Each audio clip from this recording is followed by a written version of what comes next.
Hello, and welcome to the Underworld with Christina, a show that descends, transforms, and rises again. The Underworld with Christina is a guided journey into the chthonic realms, a space where ancient stories, forgotten deities, and deep archetypes come alive. Each episode focuses on a different underworld or chthonic figure, force, or concept, exploring their mythology, symbolism, and presence in modern spiritual practice. After exploring the entity or theme, the show shifts into practice. Depending on the episode, viewers may experience spell work inspired by the deity or concept, ritual designed to help connect with the underworld current, guided journeys that invite personal insight, shadow work, or transformation. The show frames the underworld not as a place of fear, but as a source of wisdom, rebirth, and magic. It's a space for seekers, witches, myth lovers, and anyone drawn to the deeper layers of the spiritual world. I am Christina Wilkie Burbach, a spiritual transpersonal psychologist, a high priestess, ordained minister, anthropologist, death witch, death doula, death walker, psychopomp psychic, modern mystic occultist cemeterian, and I work full time in the death care industry. My specialty is working with the dead. I am also the author of the book Gardens for Ghosts: The Art, Ritual, and Magic of Planting for the Dead. Tonight we are going to explore magical record keeping, but particular Book of Shadows and Book of Mirrors. I'm coming back from Hackfest in New Orleans 2 weeks ago, and I did a very extremely well attended class on a Book of Mirrors, which is a wonderful tool for doing your underworld journeys and doing shadow work. So not as many people are familiar, and I probably had over 50 people in the class, and only one person had heard of a Book of Mirrors. I know, many witches are probably familiar with a Book of Shadows, but not as many as are familiar with a Book of Mirrors. So I thought I would talk a little about the difference between the two of them tonight and how they can both be really wonderful in your underworld journeys and in your shadow work. So there's a lot of different tools and books and journals we can keep as witches, or different books we can use in our magic grimoires, dream journals, personal journals, Book of Shadows, Book of Mirrors, and different spell books. So a Book of Shadows, or BOS, is basically a witch's grimoire. It's a collection of instructions and texts for magical spells, correspondences, other practices within our different witchcraft traditions. A Book of Shadows is not necessarily a personal journal. That's kind of where maybe more a Book of Mirrors comes into play, but it is a compilation of our different magical resources for a practitioner or for a group like a coven or a temple or a spiritual circle. The contents of the book can definitely vary depending on your tradition and what type of magic you practice, and they can very deeply differ based on your spiritual path and your own personal interests. Like, I don't think anyone's Book of Shadows looks the same. But the point of a Book of Shadows, like a Book of Mirrors that we'll talk about in just a second, is that they're both very private tools that a witch, doesn't let anyone else look at, see, or touch. So the core idea of a Book of Shadows is that it's your living magical record, the place where you document your rituals, your practice, your spells, your experiences, and your spiritual evolution. It can contain rituals and spells and invocations, incantations, notes on deities that you work with, spirit guides, guardians, different angels, fairies. It can have herbal, crystal, color correspondences. You can keep track of your different divination, and maybe even want to have, if you do multiple types of different divination, different sections for like tarot and pendulum and oracle, etc. Dream logs you can keep in there, personal reflections, underworld journey notes, sigils, symbols, talismans, your ethical codes, or your personal oaths. It matters because it's an artifact over time. It becomes an artifact over time. Every single entry that you add adds energy and intention and personal power. It's not just a notebook, it is a mirror of your path. How we can connect it to underworld work or shadow work. You can keep a section in your book of shadows called the shadow section, or you can keep a whole separate shadow book, which can be very similar to a book of mirrors that we'll talk about in a little bit, or a whole separate book. This in this section particularly of your book of shadows, or your whole separate shadow book or shadow journal, you would explore your triggers and emotional patterns, and you would process your traumas and journal regarding around trauma and our inner wounds and things we're trying to heal. You would explore archetypes and inner child work, where you would do shadow integration rituals, and how we can connect your book of shadows or your separate whole shadow workbook to the underworld. Our underworld work often explores ancestral contact, working with death deities and the chthonic deities like Hecate, Hell, Persephone, Hades, where we can do descent rituals, dark moon workings, psychopomp guidance, and where we can take notes on different journeys that we do. And these experiences are typically recorded in a separate section, like a separate section or chapter of our book of shadows, because they're transformative and they require reflection. We've talked about shadow work before, and I think a book of shadows and a book of mirrors go hand in hand with shadow work. And underworld work, as we've been talking about for months, is essentially shadow work. It's psychological and spiritual excavation. We're getting down real deep, we're descending down and working on things that are triggers and things that need a little healing, and exploring parts of ourselves that are hidden, repressed, or we don't acknowledge them. The shadow, once again, is not some new age concept. The shadow is a Jungian, so Carl Jung psychology concept that refers to the part of us where we repress our emotions, we have hidden desires, unintegrated trauma, disowned personality traits, unconscious motivations. And witches do shadow work because magic amplifies intention. So if you're a shadow, or there are parts of you that are unexplored or unexamined, our spells can backfire, our spells cannot manifest at all. Our intentions can come very cloudy and muddled. Projection distorts divination. Our emotional wounds can influence ritual outcomes, and our psychic abilities can become very cloudy. So, when we do shadow work and keep track of those different things in our book of mirrors, or in our shadow section of our book of shadows, our magic can become cleaner, sharper, more aligned.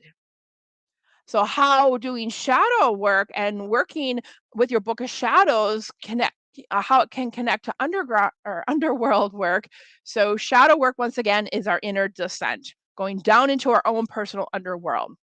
The underworld is our spiritual descent, and shadow work is our inner descent, and the underworld as our spiritual descent. They mirror each other. So underworld work, as I already said, it's transformational, it's ancestral, it's liminal. The underworld, depending on whatever tradition you follow, can refer to the realm of the dead, the subconscious mind, the chthonic or earthly underworld powers.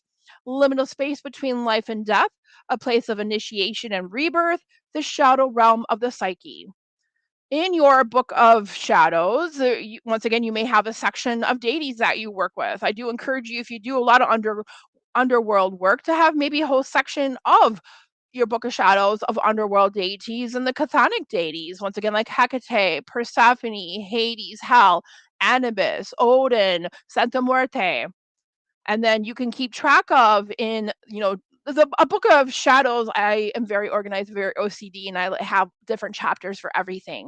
And we'll talk about how to make one in just a second. But I like having a big binder with a big circle, big ring, where you can keep adding more sections and loose paper.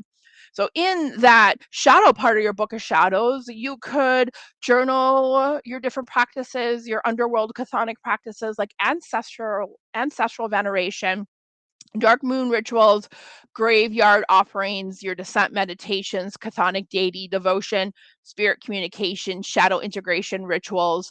If you work with bones or roots or earth, or do any like skull magic or corpse magic, which we talked about for, the past couple episodes, and where you can record your journey or trance work.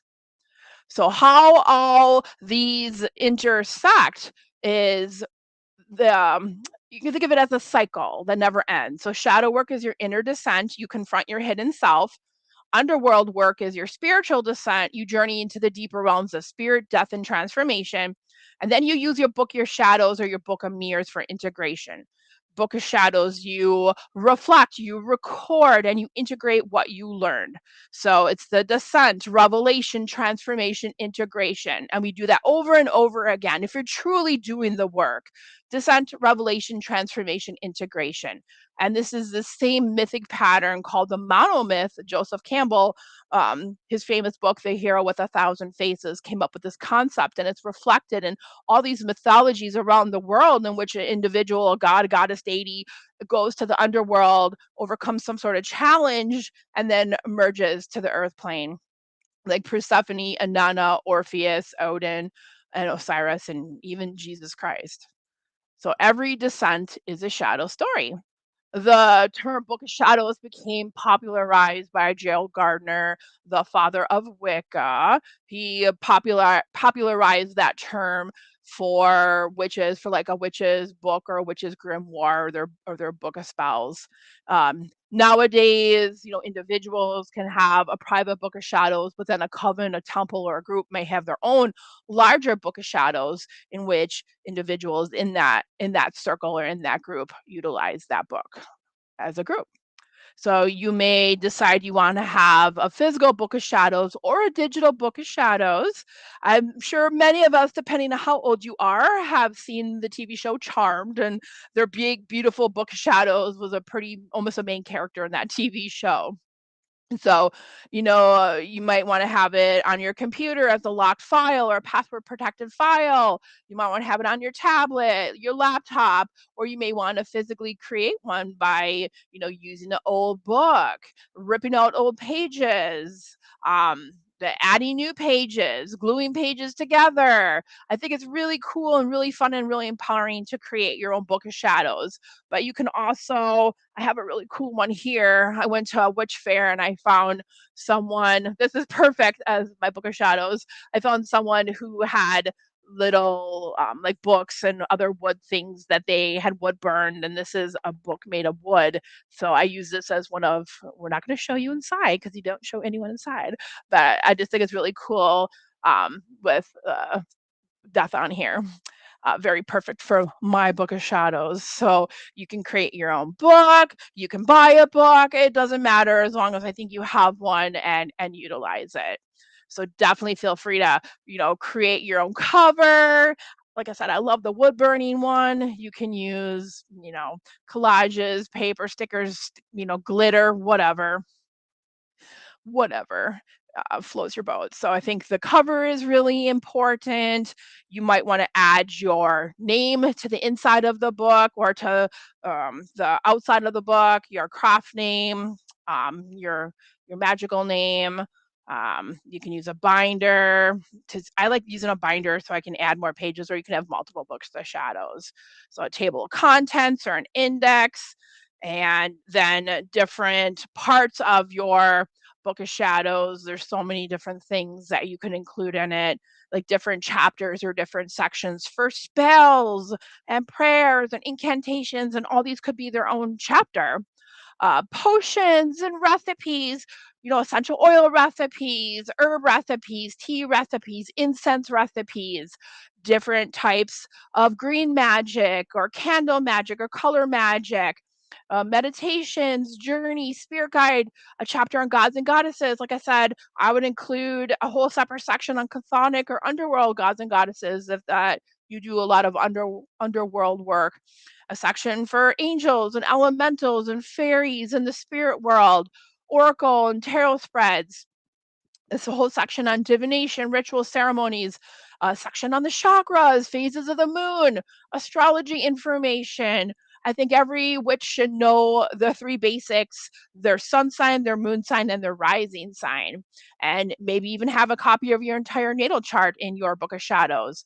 Information about the S Sabbats and the Sabbats, information about the wheel of the year, crystal grids, information about crystals and herbs and essential oils, info about correspondences, magical tools, altars and tools, amulets and talismans, ancestor work, info on your own ancestors, recent and ancient, your DNA test results, ancestral rituals and healing, cleansing rituals like smudging and sprays and ritual baths, days of the week, and what days are the best to do different types of magic. Like, for instance, on my list of things to do today, it's Thursday, so it's the best day to do some money magic. So I will be doing that later today after we're done here. Familiars like your animal guides, your household spirits, your magical allies. Gardening. So I have a section in my book of shadows about my magical garden, what I grow, the timing of planting and harvesting. You can have a whole section on healing rituals like Reiki, meditation, chakra balancing, healing candle spells. And you may want to have a whole section like know your history. It's really important to know where we come from.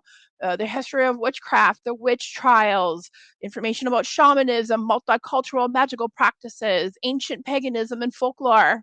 There's so much stuff. Your book of shadows could be like super huge.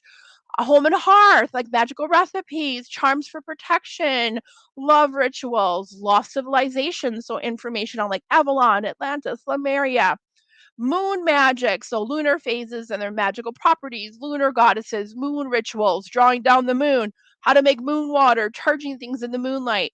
A whole section on protection, like laying wards, sealing your house, travel protection charms, shielding rituals, banishing, binding, sacred places like portals and ley lines in your places of power, symbols and sigils. You may have a whole section on the witch's alphabet, spirit communication channeling, and then astral projection or remote viewing. Like there's so many different sections of your book of shadows. So of the utmost importance is that we reserve our book of shadows for recording our magical practices. So then what is the difference between a book of mirrors and a book of shadows? So the book of mirrors, once again, oh, excuse me, the book of shadows is both books we keep private. We, I like to wrap mine when I'm not using them, like in velvet or in a cloth bag. I keep it on my altar. It's just an extension of my altar. It's another tool. Both of them are, and they're for my eyes only. So, book of shadows for your eyes only, your magical practices. And then a book of mirrors is more like journal orientated. It's a rich and psychological record of your inner work. So a book of shadows records spells, and a book of mirrors records you yourself, your reflections, your insights, your evolving identity as a witch and a magical practitioner. It is the introspective counterpart to all other magical books, like the Book of Shadows or a grimoire or a spell book. So, a book of mirrors is your personal journal used to explore self reflection, like insight into your emotional, spiritual, and psychological world, interpretation of magical experiences. This is where you can have a section on your dreams, interpreting your dreams. Shadow work section, like confronting your fears, trauma, hidden aspects of yourself, symbolic mirror magic, understanding how reflection, reversed, and truth operate in witchcraft. So it's not a spell book. That is more what a book of shadows is. A book of mirrors is a mirror of your inner world. Now, mirrors have a lot of history in witchcraft. We scry into mirrors. We use mirrors for protection. In advanced practices, we use mirrors in exorcism. We use mirrors in like trapping entities. We use mirrors in different shamanic techniques.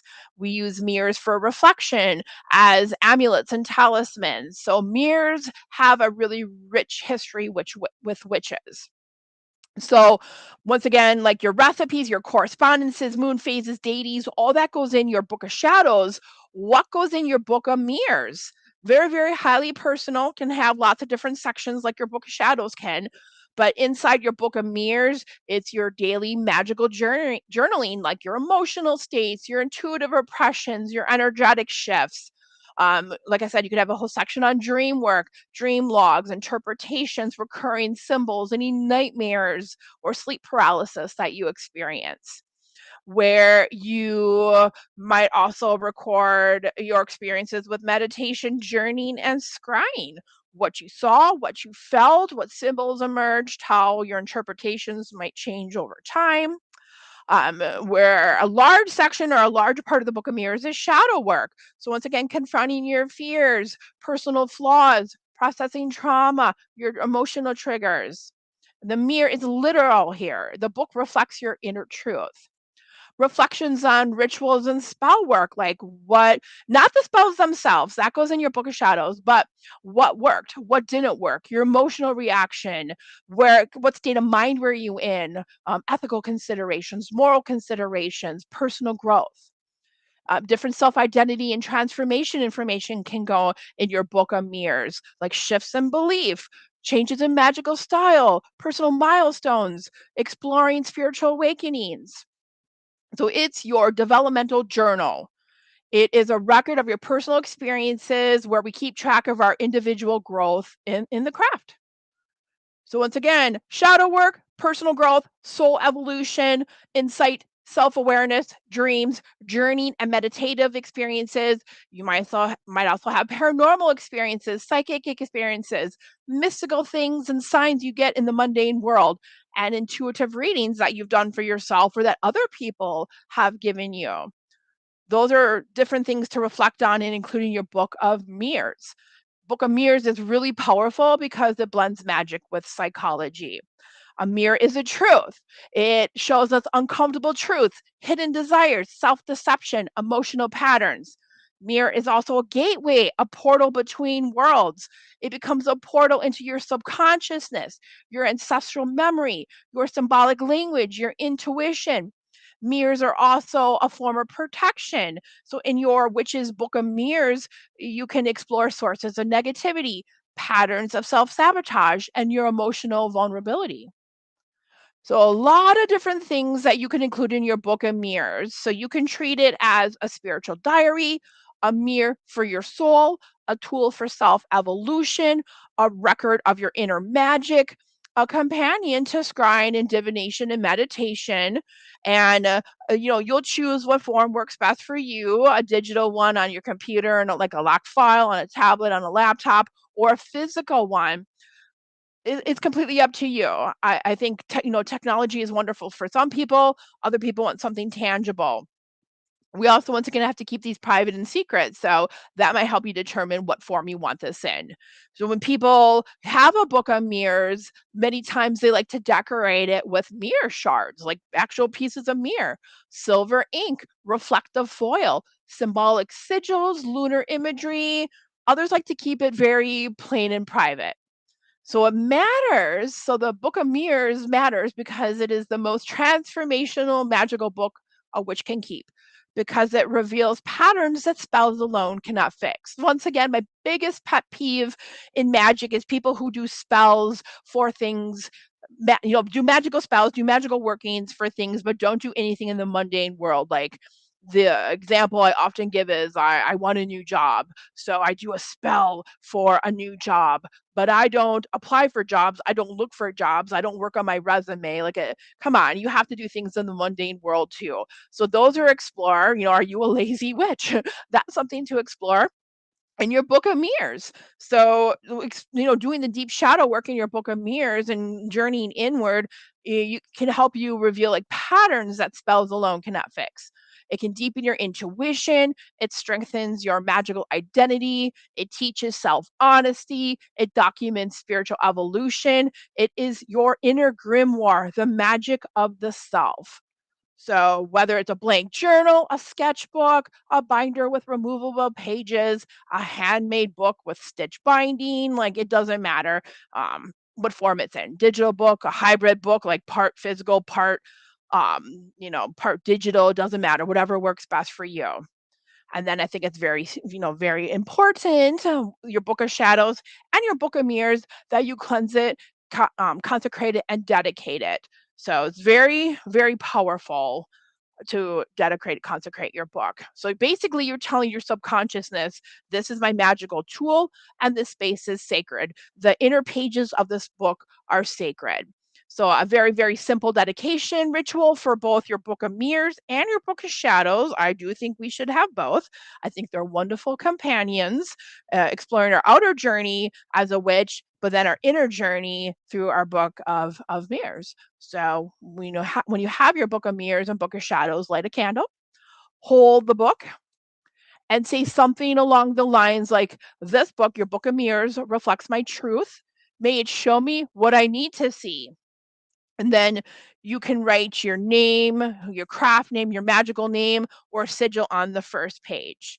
And then, for your Book of Shadows, something very similar. May this book reflect my practice, my journey in magic, my journey as a witch. So they're both complementary, both a little different. It's that duality, your outer self and your inner self.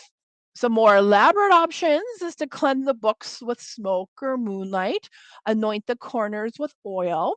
You can place a small mirror on top of the books during meditation. You can draw a sigil for clarity, truth, or introspection. And it's up to you to decide in your practice, and it can absolutely evolve what you want to contain in both your books, your Book of Mirrors and your Book of Shadows. And then you can also, like I said, add in both of them like symbolic imagery.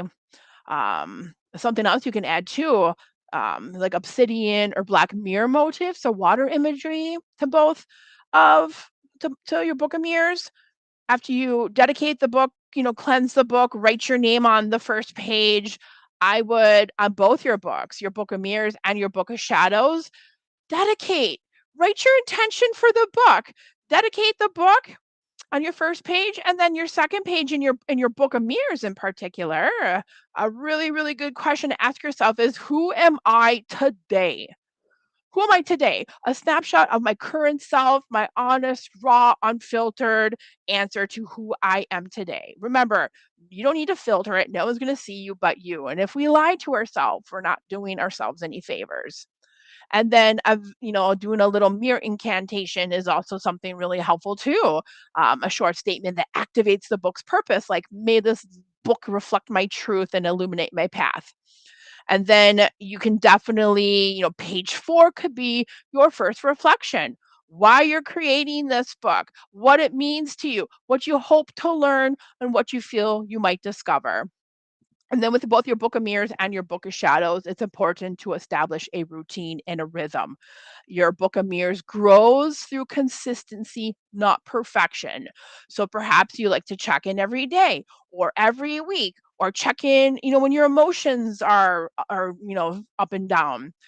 When you have a relevant dream, when you have intuitive flashes or symbolic patterns, maybe after rituals, like what you felt, what you learned, what changed during shadow work, during scrying or meditation. It's just important that you regularly use it. And the more you use it, the more powerful it gets. And then protect your book. Like I said, no one should really be seeing this book. Keep it hidden, wrap it in cloth, store it with crystals or charms, put it on your altar, protect it magically with a ward or a protective charm on the spine or a boundary spell around the book. And then kind of my last words of wisdom to you are, just let the book evolve. The book will change and evolve as you do. Your Book of Mirrors should change as you change. You might add new sections. You might remove old ones. You might rewrite your dedication. You may shift your style. And you may turn it into a multi-volume series where you have many different books. So it's important to remember that this book is a living artifact and it grows with you. So I hope after tonight you consider adding a Book of Mirrors to your magical toolbox. I am Christina Wilkie Burbach, and this has been the Underworld. Thank you very much for joining me tonight. You can find me all over social media and all over the web. Christina Wilkie Burbach, mind, soul, and self. Have a wonderful evening, and I will see you next time on the Underworld.